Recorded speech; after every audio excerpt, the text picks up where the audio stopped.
Hola chicos y chicas, en este nuevo video que está filmado en el mismo momento que el anterior, lo único que me cambié es el pullover para que parezca que es otro video. Vamos a trabajar ahora el concepto de burocracia, que ustedes lo vieron en lo que llamamos la clase 1, con unos videos de YouTube que parodiaban un poco la burocracia para poder entender de qué se trata el concepto.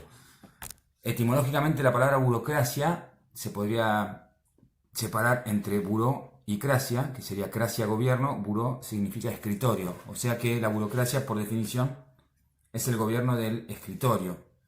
Esta parodia que yo les mostraba, un poco lo que hace es criticar el sentido negativo de la palabra burocracia, que no fue el sentido que le dio Max Weber cuando planteó su teoría en el siglo XIX.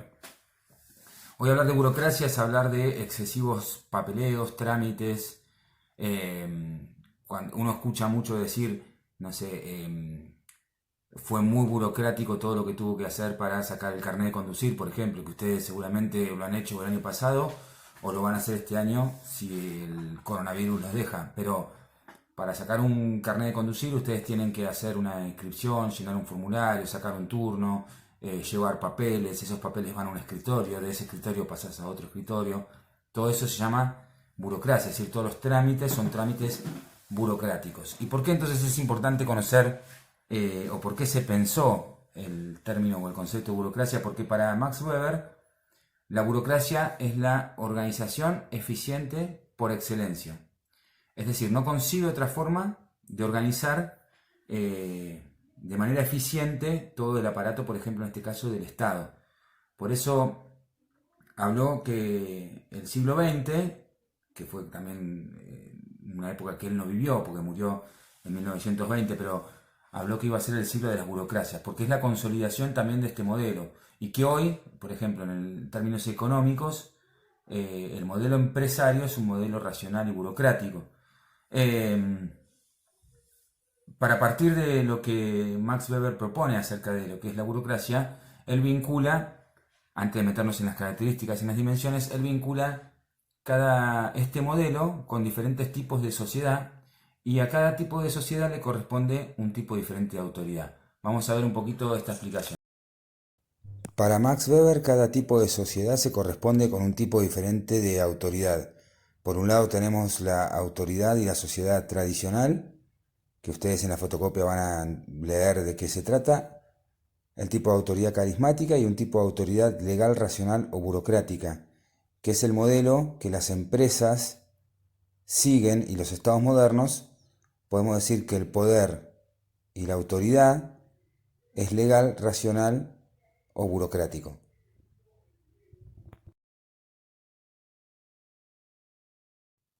Retomamos las características de la burocracia, y lo más importante que me interesa que ustedes sepan no son tanto las dimensiones, porque están en relación, sino las características del modelo burocrático. Para poder aplicarlo y poder explicarlo, voy a tomar como ejemplo un organismo estatal, que es el Colegio Don Bosco. Nosotros participamos en un colegio que, si bien es un colegio privado, se maneja, digamos, la gestión es privada, pero es un colegio público. Está bajo la regulación de todas las escuelas estatales. Con lo cual, cuando explique ahora las características de la burocracia, voy a ir haciendo como un ejemplo. Algunas se van a ver más prácticamente, digamos, relacionadas, y otras va a costar un poco más. Y ese es el tipo de trabajo que les voy a pedir en la evaluación. Es decir, cómo los conceptos los puedo aplicar en casos concretos y situaciones reales. La primera característica de la burocracia es el carácter legal de las normas y los reglamentos. Es decir, en una burocracia todo está escrito. Imaginemos que una burocracia también es el Estado en todas sus oficinas. Puede ser una empresa, pero vamos al caso de la escuela que yo les proponía. En la escuela tenemos un reglamento, nadie puede ir vestido como quiere, nadie puede ir al horario que quiera, nadie puede dar la materia como quiera o los temas que quiera, porque está todo escrito. Y esas normas, esos reglamentos tienen un carácter legal, o sea, marcan lo que se puede hacer y lo que no se puede hacer, marcan un poco el ritmo de del día a día de la escuela. Otra característica es el carácter formal de las comunicaciones. En toda burocracia la comunicación tiene que tener un carácter formal. ¿Y cómo lo vemos esto en la escuela? Cuando ustedes, por ejemplo, imaginemos en la vida normal que tenían el año pasado, un profesor faltaba, ustedes no les pedían, avisen en casa que un profe va a faltar y se van a retirar antes. Y con eso era suficiente. Les pedían eso, pero les pedían que traigan firmado una autorización, porque esa es la comunicación formal entre la escuela y la casa, que la escuela tiene la garantía de que la familia lo leyó, porque firmó esa nota, más allá de que alguno se lo haga firmar al compañero de banco. Pero ese es el carácter formal de la comunicación.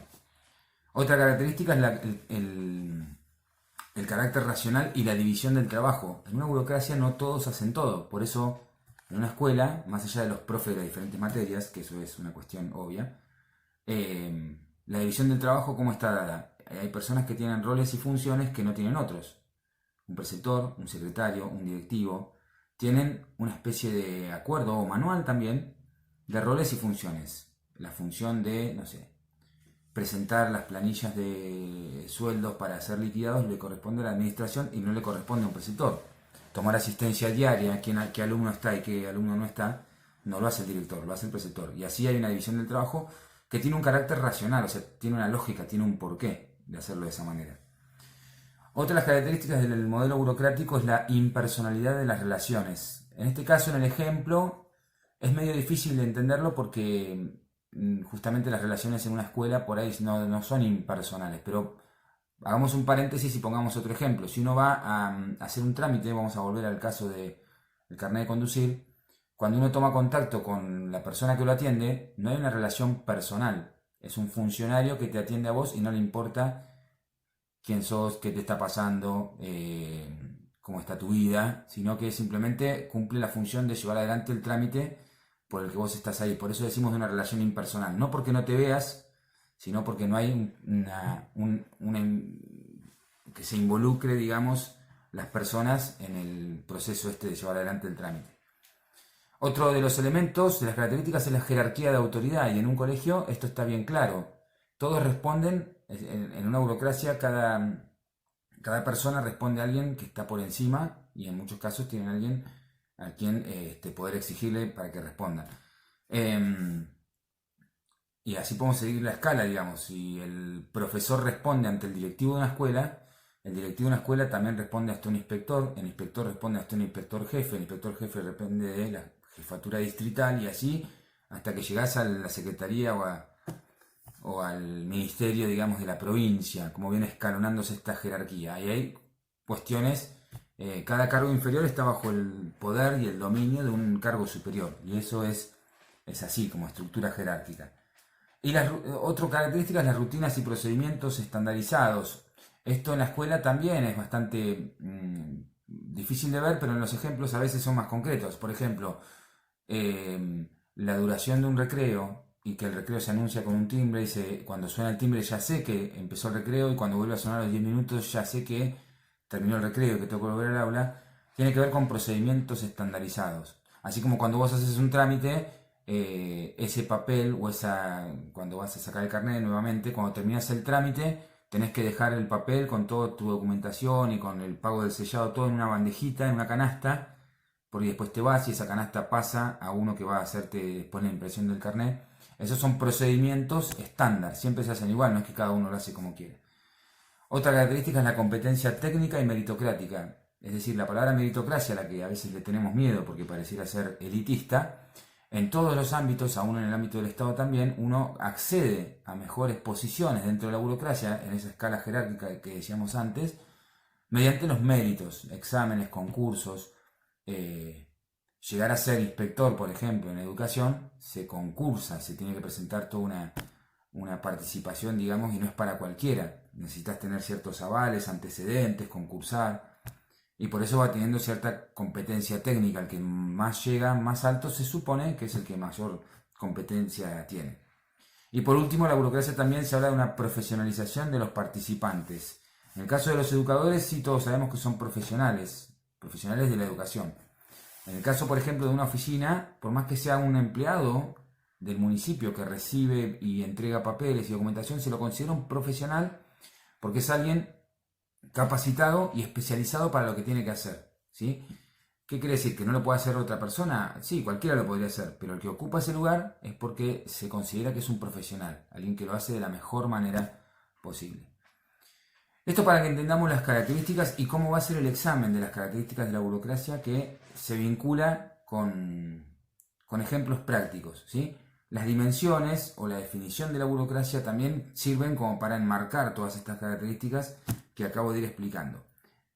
Mañana van a recibir algún otro video, me faltaría explicar un poco más algunos términos del capitalismo. Ya vimos lo que era la historia del trabajo y el concepto de trabajo, vimos hoy en este video lo que es la burocracia, y nos queda meternos un poco en las ideas del capitalismo y algo de globalización, que entre mañana y el viernes les voy a estar mandando para que reciban y nos encontremos el viernes para aclarar todo tipo de dudas. Bueno, los dejo, así pueden seguir estudiando o tomando la merienda.